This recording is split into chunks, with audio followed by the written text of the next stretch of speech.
Episode 2. High Value, High Price.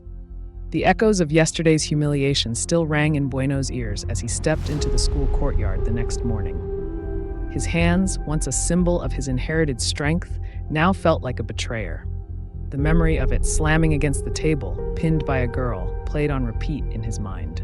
The laughter and jeers of his classmates became a deafening roar in his ears. Seeing Elisa throwing her arms up in triumph only fueled his fury. Their eyes met, and Elisa's grin widened. You'd better become a man before you make a move on a girl. You're girly weak. During the break, he went to see his sports teacher, Memo, to ask for advice.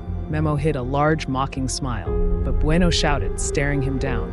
"I'm here for your advice. Would you help me or mock me, man?" Memo's hand twitched as if tempted to teach the boy a lesson in respect. But then a glimmer appeared in his eye. "I may not have time to train you, but I've got an idea," he said slowly. He told Bueno about Ali, a 13-year-old arm wrestling prodigy, national champion in his category. Memo had personally coached him. Despite Bueno's skepticism, curiosity got the better of him, and he agreed to meet Ali that evening in the school library.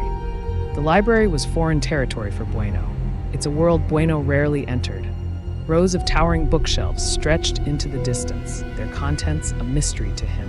In the study area, small groups of students huddled over textbooks. It was full of studious, bespectacled kids. He asked for Ali. A childish yet confident voice responded, "It's me." Bueno turned to see a boy who barely reached his shoulder. "So you're the famous champion?" Bueno scoffed, Ali with calm. "Yes, I am."